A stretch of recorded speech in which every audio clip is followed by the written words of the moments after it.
Right. So in the last class, we discussed about kingdom Plantae, and today we are starting with kingdom Animalia.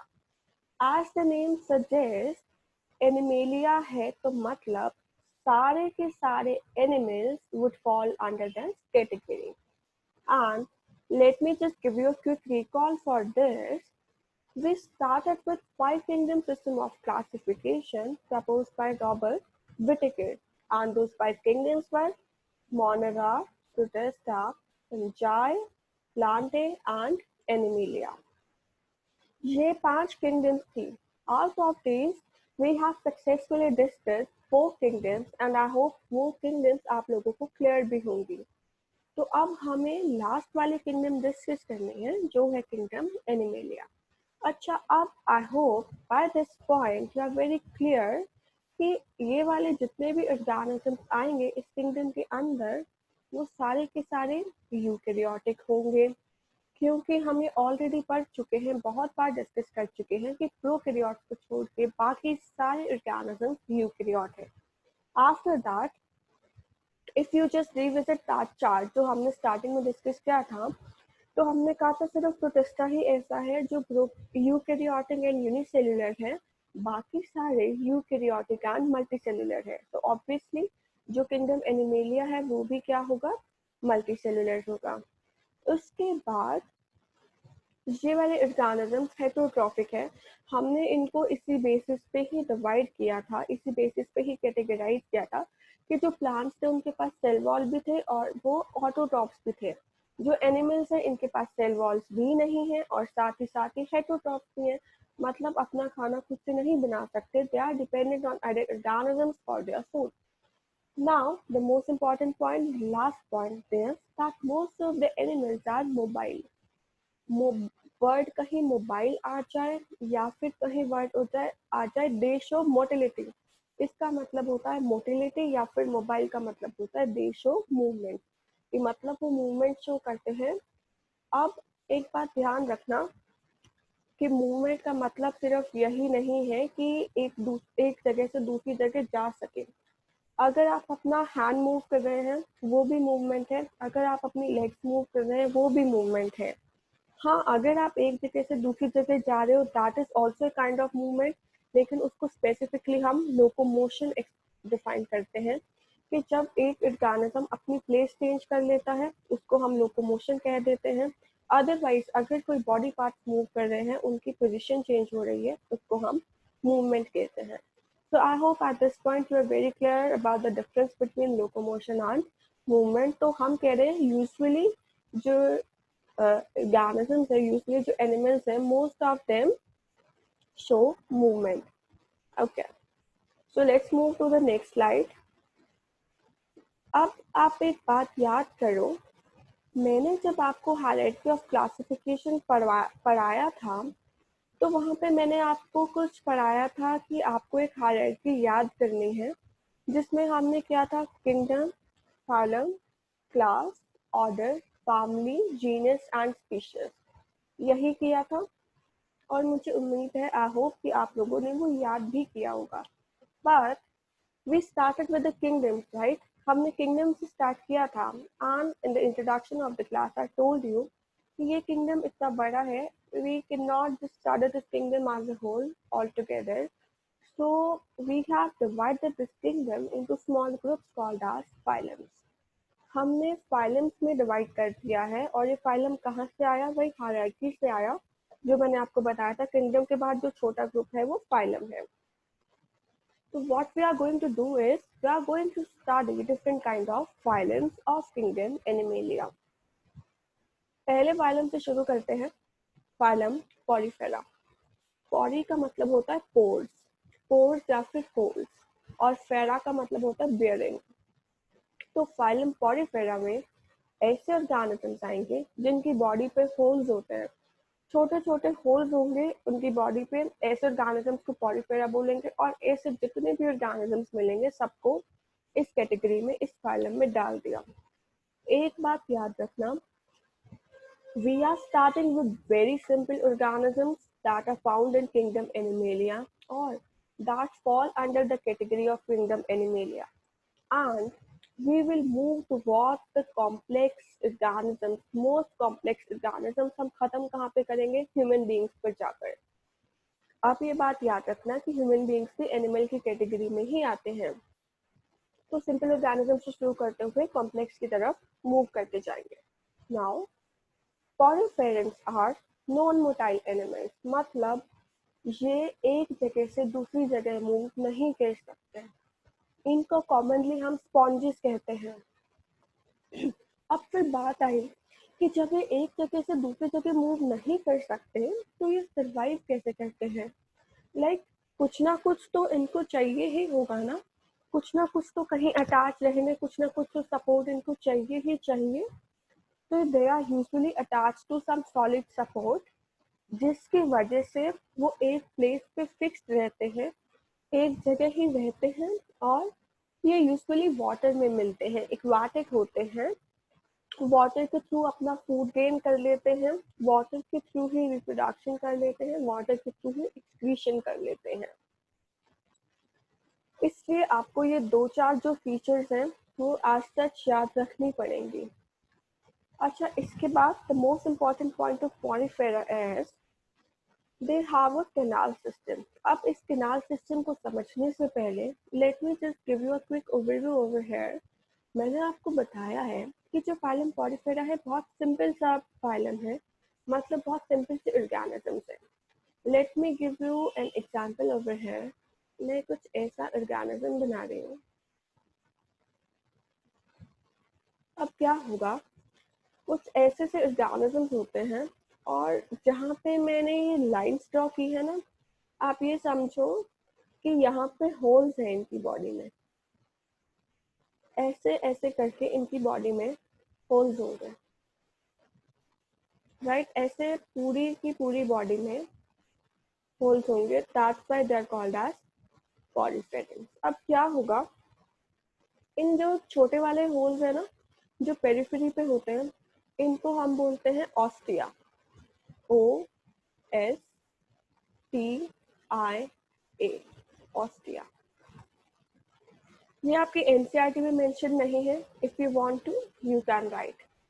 तो फिर ostia है पूरी की पूरी body पे। क्या होता है, मैंने आपको ऑलरेडी बताया है कि एक्वाटिक एनवायरनमेंट में मिलते हैं। ऑस्टिया के थ्रू वाटर बॉडी में एंटर करेगा। ये जो दिख रही है ना स्पेस, इसको हम कैविटी कहते हैं। इस कैविटी में वाटर सर्कुलेट करेगा। सर्कुलेट करने के बाद जब वाटर सर्कुलेट कर रहा होगा तो क्या होगा, ये जो अंदर स्पेस है ना, ये वाली स्पेस, इस स्पेस में कुछ सेल्स प्रेजेंट होते हैं। जो आपको रेड वाला पोर्शन दिख रहा है ना, ये है कुछ सेल्स जो ऑस्टिया के इन बिटवीन प्रेजेंट होते हैं, मतलब दो ऑस्टिया के बीच में कुछ सेल्स प्रेजेंट है। तो ये सेल्स क्या करेंगे, जो वाटर है उस वाटर के थ्रू फूड ले लेंगे, जो भी छोटे छोटे ऑर्गेनिजम्स आएंगे उनको ले लेंगे। और उसके बाद इन सेल्स का काम तो खत्म हो गया। अब क्या हुआ, वाटर में से फूड निकल गया, ऑर्गेनिज्म निकल गए। अगर इनको कुछ एक्सक्रीट करना है तो भी वो इसी वाटर में ही एक्सक्रीट कर देंगे। अब इस वाटर को बाहर भी तो निकलना है, तो ये वाटर यहाँ पे सर्कुलेट होने के बाद ये जो बाहर दिख रहा है ना, ये माउथ होता है, इसके थ्रू बाहर निकल जाएगा। इसको हम बोलते हैं, जो मैंने अभी आपको बोला कि माउथ होता है, इसको हम बोलते हैं osculum. O s c u l u m, okay, osculum.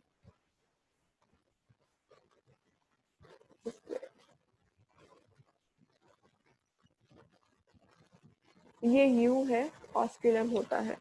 तो अब I hope it's clear to you कि इसकी बॉडी में कैसे कैसे ये काम करता है। तो let me just draw that figure again. तो ये कुछ सिंपल सा ऑर्गेनिज्म था, ये एक ऑस्टिया था। ऑस्टिया के थ्रू वाटर आया, कैविटी में सर्कुलेट हुआ, सेल्स ने सामान ले लिया, एक्सक्रीट भी कर दिया और फिर ये बाहर निकल गया। इसको हम बोलते हैं canal system. Canal system characteristic feature है पॉलीफेरा का। क्या करता है, पूरी की पूरी बॉडी में वाटर को सर्कुलेट करने में हेल्प करता है और फूड और ऑक्सीजन लाने में भी हेल्प करता है। Now when you will move to higher classes आप पढ़ोगे कि इसमें भी आगे आगे जैसे हम चलते हैं, बिकॉज इट इज हम रिकॉल, हमने किया था किंगडम, फाइलम, क्लास, ऑर्डर, तो फाइलम के बाद भी तो कोई ना कोई डिवीजन होगी, तो इसको भी अलग अलग क्लासेस में डिवाइड किया हुआ है, जहाँ पे इनके स्ट्रक्चर अलग अलग हो जाते हैं, लाइक इनकी वॉल कुछ अलग हो जाएगी, कुछ फोल्ड हो जाएगी इस तरीके से। तो फिर अगर ऐसी वॉल फोल्ड हो जाएगी तो कैनाल सिस्टम को भी चेंज होना पड़ेगा। कैनाल सिस्टम मतलब वाटर जैसे एंटर करेगा उसका प्रोसेस भी कुछ अलग हो जाएगा। तो there are different type of canal system found in the body of poriferans, but at this point just remember कि ये वाटर सर्कुलेट करने में हेल्प करता है, फूड और ऑक्सीजन लाने में हेल्प करता है। वन मोर इम्पॉर्टेंट थिंग कि इनकी बॉडी यूजुअली बाहर एक आउटसाइड लेयर से कवर होती है जिसको हम स्केलेटन बोल देते हैं। अच्छा, अब एक और बात, क्योंकि मैं आउटसाइड लेयर बोल रही हूँ तो फिर आउटसाइड का मतलब हम बायो में एक टर्म यूज करते हैं आउटसाइड के लिए, एक्सो बोलते हैं। तो अगर आपको कोई ये कह दे कि इनके पास एक्सोस्केलेटन है, तो you will say yes correct, they have a exoskeleton. Exo मतलब बाहर, स्केलेटन का मतलब क्या होता है, स्ट्रक्चरल फ्रेमवर्क। तो ऐसा स्ट्रक्चरल फ्रेमवर्क जो बॉडी के बाहर प्रेजेंट है, दैट्स कॉल्ड एज एक्सोस्केलेटन। इसके बाद मैं आपको ऑलरेडी बता चुकी हूँ that we will start with a very simple basic type of organisms and will move towards higher organisms. तो इनमें मिनिमल डिफरेंशिएशन होती है। डिफरेंशिएशन का मतलब कोई बहुत ज़्यादा टिश्यूज डिफाइन नहीं है, कोई ऑर्गन्स तो है ही नहीं, बस थोड़े थोड़े से टिश्यूज के डिवीजन है। अदरवाइज इनमें ऐसा होता है कि कुछ सेल्स ही ऑर्गेनाइज होते हैं। At the end of the kingdom Animalia, we will just go through a flow chart। वहाँ पे आपको पता चलेगा कि हम इनको सेलुलर ऑर्गेनाइजेशन का बोलते हैं, सेलुलर ऑर्गेनाइजेशन वाले एनिमल्स बोलते हैं।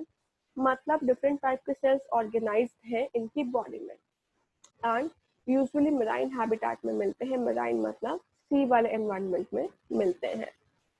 Now let's just see the examples. Spongilla, sycon and euplectella, ये सब आपको एग्जाम्पल्स हैं पॉलीफेरा के, और आपको एग्जाम्पल्स याद रखने पड़ेंगे। At least 2 examples you need to remember. Euplectella को वीनस फ्लावर बास्केट बोलते हैं, VENUS, Venus, flower FLOWER, basket BASKET। No one is going to ask the common name of Euplactula, ये सिर्फ आपकी जनरल इंफॉर्मेशन के लिए है। स्पॉन्जिला और साइकॉन एंड यूप्लेक्टला, ये आपको नेम्स याद रखने हैं क्योंकि आपसे एग्जाम्पल्स पूछ लिए जाते हैं। देखो ध्यान से देखो, बॉडी में दिख रहे होंगे आपके कि इनके छोटे छोटे पोर्स हैं इनकी बॉडी में जिनके थ्रू वाटर एंटर करेगा। और ध्यान से देखो, एक्सोस्केलेटन भी दिख रहा होगा कि बाहर कुछ ऐसे हार्ड स्ट्रक्चरल फ्रेमवर्क है जिसको हम क्या बोलते हैं, एक्सोस्केलेटन बोल देते हैं। देखो साइकॉन में ध्यान से देखो, जैसे आपको मैंने ऑस्कुलम दिखाया था, अभी यहाँ पे भी आपको ऑस्कुलम दिखाई दे रहा है। So no one is going to ask you about the diagrams of these organisms, but you should remember these names. Now we are moving towards the second phylum, that is Coelenterata, or also called as Cnidaria. अब पहले समझ लेते हैं कि ये सब नाम कहाँ से आए। जो ये सीलेंट्रेटा है ना, ये नाम आया है एक कैविटी से। इनके बॉडी में एक कैविटी प्रेजेंट होती है जिसको हम बोलते हैं सीलेंट्रोन, SCOELENTERON।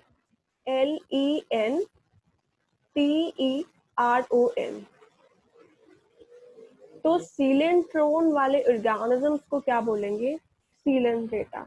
ऐसे ऑर्गेनिजम्स जिसकी बॉडी में कैविटी प्रेजेंट है, जिस कैविटी को हम सीलेंट्रोन बोल रहे हैं, ऐसे ऑर्गेनिजम्स को सीलेंट्रेटा बोलेंगे।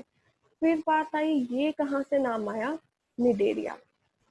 एक्चुअली इन ऑर्गेनिजम्स में कुछ सेल्स होते हैं, उन सेल्स को हम बोलते हैं नीडोब्लास्ट सेल्स, CNIDO,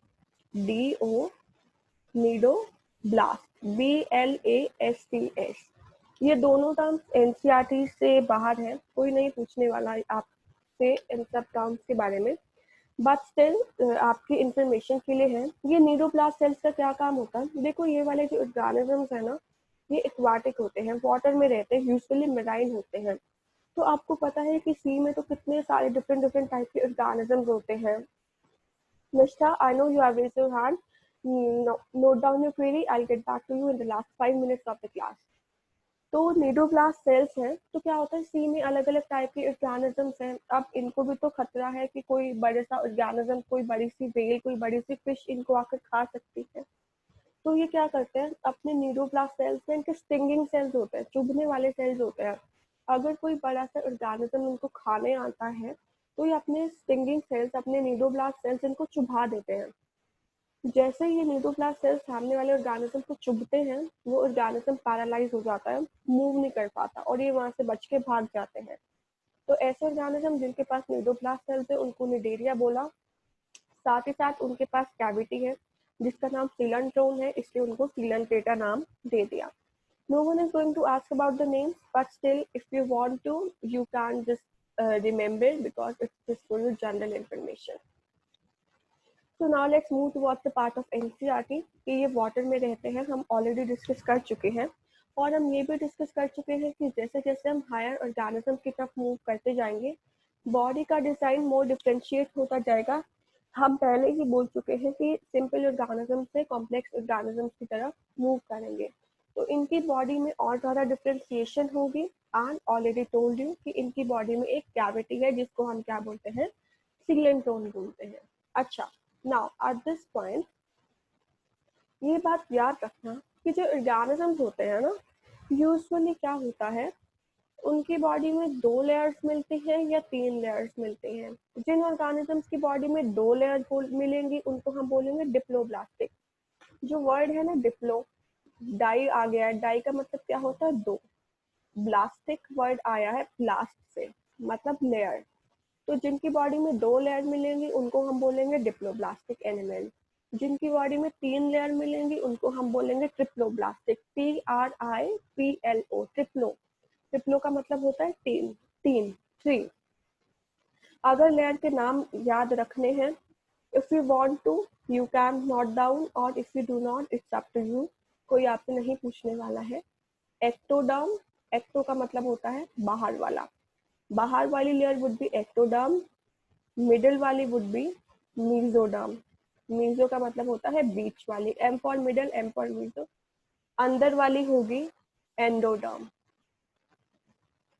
तो ये 3 लेयर्स हैं जो ट्रिप्लोब्लास्टिक एनिमल्स में मिलते हैं। अगर हम बात करें डिप्लोब्लास्टिक की, तो एक्टो और एंडो मिलेगी सीलेंट्रेटा में, इसलिए हम इनको बोलेंगे diploblastic.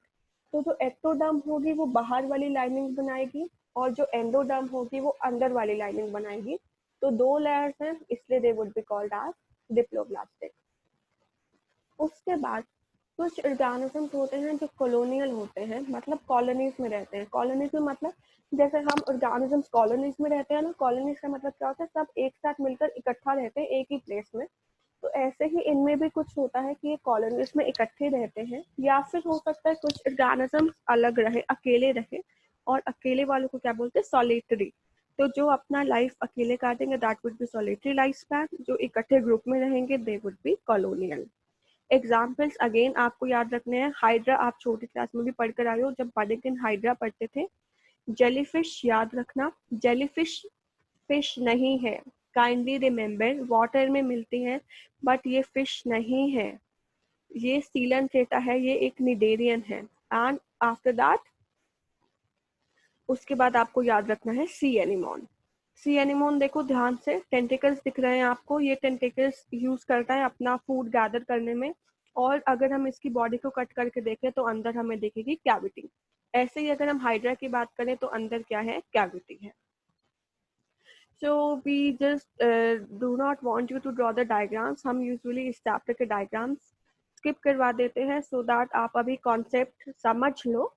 And in the higher classes, if you opt for biology, then you need to draw the diagrams. But at this level, just get your concepts clear कि आपको इतना समझ आना चाहिए और आपको इनके examples भी याद रहने चाहिए। Okay, so I hope it's clear to you. Now I'm moving towards the next phylum, that is Platyhelminthes. प्लाटी का मतलब होता है फ्लैट। जो वर्ड है ना प्लाटी, इसको याद करने के लिए ऐसे याद करना, जैसे प्लेट्स होती है ना घर में, प्लेट्स कैसी होती है, फ्लैट होती हैं। तो प्लाटी को याद कर लेना, ये फ्लैट है। हेलमिंथिस जो टर्म है ना, बायो में हम हेलमिंथिस डिनोट करते हैं वर्म्स के लिए। तो हम अब ऐसे ऑर्गेनिज्म को पढ़ने जा रहे हैं जो फ्लैट वॉर्म्स हैं। फ्लैट का मतलब इनकी बॉडी फ्लैट है, तो हम इसमें वॉर्म्स पढ़ेंगे जिनकी बॉडी फ्लैट है। So we are ultimately going to study flat worms. Now आप ध्यान से देखो, पहला जो पॉइंट है वो मैं ऑलरेडी आप लोगों को एक्सप्लेन कर चुकी हूँ, that we are moving from simple to higher organisms. So obviously ये तो जैसे जैसे हम next phylum में move करते जाएंगे, that would be very obvious कि जो body होगी वो बहुत complexly designed होगी, उनकी body और ज़्यादा complex होती जाएगी as compared to the lower organisms. अब जो important point आ रहा है and that is going to be repeated in each and every next phylum is कि इनकी body bilaterally symmetrical होती है। अब हम समझ लेते हैं कि बायलेटरली सिमेट्रिकल होने का क्या मतलब है। सिमेट्री का क्या मतलब होता है कि जिस भी तरफ से देखेंगे मतलब जो पोर्शंस होंगे वो सेम होंगे। अब है बायलेटरली। बायलेटरली का मतलब है जो लेफ्ट हाफ है और राइट हाफ है बॉडी का, उनका सेम डिजाइन होगा। अगर मतलब बॉडी को बीच में से कट कर दें passing through the center, so the right and left halves would be the same. ऐसी बॉडी को हम बोलते हैं बायलेटरली सिमेट्रिकल बॉडी, और ऐसे ऑर्गेनिजम्स को बोलेंगे बायलेटरली सिमेट्रिकल ऑर्गेनिजम्स। अच्छा, उसके बाद देखो, मैंने आपको पहले ही बताया था कि अभी हमने लास्ट वाले फाइल में पढ़ा था कि वो डिप्लोब्लास्टिक ऑर्गेनिजम्स हैं। अब यहाँ पे आ गई हैं 3 लेयर्स ऑफ सेल्स जो डिफरेंशिएटेड टिश्यूज बनाएंगी, एंड ऑब्वियसली अब तो टिश्यू बनने शुरू ही होंगे क्योंकि हम आगे आगे कॉम्प्लेक्स ऑर्गेनिज्म की तरफ मूव करते जा रहे हैं। That's why we would call this organisms as triploblastic. Triplo का मतलब 3, ट्राई वर्ड आ रहा है, that signifies 3 and blast signifies layers. So the organisms that have 3 layers are called as triploplastic. अब अगर आपसे कोई उन 3 लेयर्स के नाम पूछ ले, so you have the answer ectoderm, mesoderm and endoderm. अच्छा, इसके बाद अब यहाँ पे आपके लिए एक नई टर्म इंट्रोड्यूस हो रही है, दैट इज सीलोम। अभी तक हम कह रहे थे, जो हमने 2 फाइलम्स पढ़े थे, हम कह रहे थे कि उनमें बॉडी कैविटी है, बट काइंडली रिमेम्बर जो वो बॉडी कैविटी थी ना, वो ट्रू बॉडी कैविटी नहीं थी। ट्रू बॉडी कैविटी को हम सीलोम बोलते हैं। अगर मैं सीलोम को डिफाइन करूं, तो सीलोम एक कैविटी है that is present between your inner body wall and your gut. gut का मतलब होता है एलिमेंट्री कैनाल। तो आपकी इनर बॉडी वॉल और एलिमेंट्री कैनाल के बीच में जो स्पेस है ना, उसको हम सीलोम कहते हैं। तो अभी तक तो सीलोम किसी में भी नहीं आई। जो हमने अभी तक पॉलीफेरा और सीलेंट्रेटा पढ़ा है, उनमें सीलोम नहीं थी, उनमें उनकी बॉडी में तो कुछ था ही नहीं अंदर। थोड़े थोड़े सेल्स जो सिर्फ लाइनिंग के पास ही थे, अदरवाइज उनकी बॉडी खाली थी, उसको हम सीलोम नहीं बोलेंगे। प्लेटीहेलमिन्थस के पास भी सीलोम नहीं है, इनके पास कोई बॉडी कैविटी नहीं है। अच्छा, इसके बाद जो एक और इम्पॉर्टेंट पॉइंट है, इनकी बॉडी डोर्सोवेंट्रली फ्लैटेंड है। डोर्सोवेंट्रली का मतलब क्या होता है? ये 2 टर्म से मिलकर बना है, डॉर्सल एंड वेंट्रल। डॉर्सल का मतलब होता है वो वाला सरफेस जो स्काई को फेस करता है। वेंट्रल का मतलब होता है वो वाला सरफेस जो अर्थ को फेस करता है। तो अगर now just look at my video, अगर मैं अपने इस हैंड की बात करती हूँ, तो मेरे हैंड का ये जो अपर वाला पोर्शन है ना, दैट वुड बी डॉर्सल, और ये जो नीचे वाला पोर्शन है, पाम वाला portion, that would be ventral. तो जो स्काई को फेस करेगा डॉर्सल, जो अर्थ को फेस करेगा दैट वुड बी वेंट्रल। अगर हम अपनी बॉडी की बात करें, जो पीछे वाला पोर्शन है, बैक वाला पोर्शन, वो हो जाएगा डॉर्सल, और जो हमारे आगे वाला पोर्शन है दैट वुड बी वेंट्रल। सो ऐसे हम डॉर्सल और वेंट्रल सरफेस को सिग्निफाई करते हैं। अब देखो इसमें क्या कह रहे हैं कि इनकी बॉडी डॉर्सोवेंट्रली फ्लैटेंड है, मतलब डॉर्सल साइड से भी फ्लैट है, वेंट्रल साइड से भी फ्लैट है, इसलिए हम इनको बोलते हैं फ्लैट फॉर्म।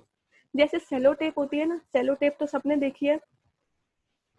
सेलो टेप कैसी होती है? ऊपर से भी फ्लैट, नीचे से भी फ्लैट, बिल्कुल ऐसे पतली। तो ऐसे ही इनकी बॉडीज भी होती हैं, इसलिए हम इनको बोलते हैं फ्लैटवर्म्स। और मैंने ये आपको स्टार्टिंग में ही बता दिया था कि नाम ही यहीं से आया है। प्लाटी का मतलब फ्लैट, हेलिमेंथिस का मतलब वर्म। जो प्लेटिहेल्मिन्थस में ऑर्गेनिजम्स हैं वो फ्री लिविंग भी हो सकते हैं या फिर पैरासिटिक भी हो सकते हैं। पैरासिटिक हम ऑलरेडी बहुत बार डिस्कस कर चुके हैं कि ऐसे ऑर्गेनिजम्स जो दूसरों पे डिपेंडेंट हैं, या तो उनकी बॉडी के ऊपर रहते हैं या फिर उनकी बॉडी के अंदर रहते हैं। These organisms are called as parasitic organisms. Now you need to remember the examples of the platyhelminthes. Planaria free living platyhelminthes का एग्जाम्पल है। लिवर फ्लूक पैरासिटिक प्लेटिहेल्मिन्थस का एग्जाम्पल है। देखो ध्यान से, आपको टेप वॉर्म का एग्जाम्पल दिखाया हुआ है। टेप वॉर्म का एग्जाम्पल देखो, फ्लैट बॉडी दिख रही है ना, तो ये फ्लैट बॉडी क्या सिग्निफाई कर रही है? प्लेटफॉर्म है। लिवर फ्लूक का एग्जाम्पल देखो, यहाँ पे भी आपको दिख रही है कि इसकी फ्लैट बॉडी है। प्लेनेरिया का एग्जाम्पल देखो, यहाँ पे भी आपको फ्लैट बॉडी दिख रही है। So you need to remember the examples. I'm emphasizing it again and again that kindly do not forget to remember the name of the examples. So here we have covered the 3 phylums of kingdom Animalia. Now let's just move towards the next phylum. That is going to be very easy again. अगर आपको basic characters छोटे वाले phylum में समझ आ जाएंगे, so the next phylums would be comparatively very easy for you to understand. अब है Nematoda. Now at this point आपको इजीली याद करने के लिए एक और टिप देती हूँ, जो आपकी एनसीईआरटी में भी एक नाम दिया हुआ है। देखो, एस्के हेलिमेंथिस। एस्की का मतलब होता है राउंड, और हेलिमेंथिस हम ऑलरेडी डिस्कस कर चुके हैं कि हेलिमेंथिस क्या होता है? वॉर्म्स। तो ये है एस्के हेलिमेंथिस, मतलब क्या है? राउंड वॉर्म्स होंगे। तो हम इन वाले फाइलम, इस फाइलम में जो ऑर्गेनिजम्स होंगे उनको हम बोल देंगे राउंड वॉर्म्स। जैसे प्लाटीहेल्मिन्थस को फ्लैट वॉर्म्स बोलते थे, वैसे एस्के हेलिमेंथिस को बोल देंगे राउंड वॉर्म्स। और इनका एक और नाम क्या है? निमेटोडा। यूजुअली हम इनको निमेटोड्स कहते हैं। अब देखो, बाइलेटरली सिमेट्रिकल है, मतलब अगर इनको सेंटर में से कट कर दिया जाए तो लेफ्ट और राइट हाफ इक्वल होंगे। ट्रिप्लोब्लास्टिक है, इनकी बॉडी में 3 लेयर्स है, ectoderm, mesoderm and endoderm. Now at this point आपको ये समझना पड़ेगा कि इन 3 लेयर्स का सिग्निफिकेंस क्या है। एक्चुअली ये जो 3 लेयर्स होती है ना, ये 3 लेयर्स हमारी बॉडी के सारे डिफरेंट ऑर्गन्स बनाती हैं।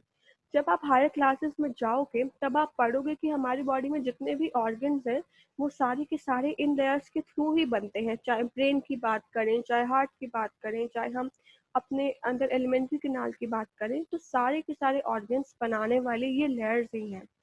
अच्छा, उसके बाद ध्यान से देखो, इनकी बॉडी कैसी है? सिलेंड्रिकल बॉडी है। राउंड वॉर्म्स बोल रहे हैं ना, तो बॉडी फिगर में भी आपको दिख रहा होगा कि सिलेंड्रिकल बॉडी है। अच्छा, अब यहाँ पे जब हम आ गए हैं तो अभी तक रियल ऑर्गन्स नहीं आए। हमने कहाँ से शुरू किया था? पॉलीफेरा से शुरू किया था, जो बहुत सिंपल ऑर्गेनिजम्स थे, उनमें तो सेल्स ही थे, टिश्यूज की भी बात खत्म। तो हम सीलेंट्रेटा पे बढ़े तो थोड़े थोड़े टिश्यूज आने लगे। फिर हम प्लेटीहेल्मिन्थस पे आ गए तो और टिश्यू का डिफ्रेंसिएशन होने लगा। तो अगर हम यहाँ पे भी बात करें तो टिश्यूज तो है, लेकिन अभी तक ऑर्गन्स नहीं आए। Now one of the most important point, जो एक फेवरेट क्वेश्चन रहता है, जो यूजुअली पूछ लिया जाता है in every kind of MCQ, NTSC में भी पूछ लेते हैं। किस एनटीएससी का तो ये फेवरेट क्वेश्चन रहता है कि name the phylum in which pseudocoelom is present. Pseudo का मतलब क्या होता है? फॉल्स, झूठी। सिलोम मैं आपको ऑलरेडी बता चुकी हूँ, सिलोम वो कैविटी है that is present between the body wall and alimentary canal. तो सिलोम तो है, लेकिन झूठी सिलोम है। झूठी सिलोम का क्या मतलब हुआ? एक्चुअली व्हाट हैपेंस इज, जब सिलोम बनती है ना, तो सिलोम लेयर्स की स्प्लिटिंग की वजह से बनती है। ये आप 11th क्लास में पढ़ते हो जाके कि हमारी जो लेयर्स हैं, ये जो हम अभी कह रहे थे कि ट्रिप्लोब्लास्ट है, तो ट्रिप्लोब्लास्ट 3 लेयर्स हैं, ये 3 लेयर्स स्प्लिट होती हैं, अलग अलग पैटर्न में स्प्लिट होती है, तब जाके ट्रू सिलोम बनती है।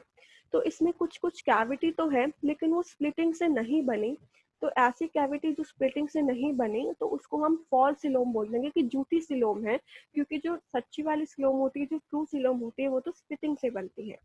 Now so kindly remember and mark it as very very important. एक नंबर में भी पूछ लिया जाता है कि नेम द फाइलम और name the organism that has pseudocoelom. After that ये पैरासिटिक वॉर्म्स है जो बहुत सारी डिसीजेस कॉज करते हैं. एग्जाम्पल आपको याद रखना पड़ेगा. फिलेरियल वॉर्म्स जो एलिफेंटियासिस कॉज करते हैं. एलिफेंटियासिस में क्या होता है, एलिफेंट जैसी लेग हो जाती है. ये एक वॉर्म है जो कोस्टल एरियाज में मिलता है, समुद्र के आसपास मिलता है, लेग में एंटर कर जाता है और हमारे बॉडी में ना एक फ्लूइड होता है जिसको हम लिम्फ कहते हैं, LYMPH, उसको ब्लॉक कर देता है. तो क्या होता है, लेग्स में ना वो फ्लूइड इकट्ठा होने लग जाता है और लेग एकदम स्वेल हो जाती है एलिफेंट के लेग के जैसी. तो उसको हम बोलते हैं एलिफेंटियासिस. एंड देन आपके पास एग्जांपल्स हैं राउंड वॉर्म्स और पिन वॉर्म जो इंटेस्टाइन में मिलते हैं.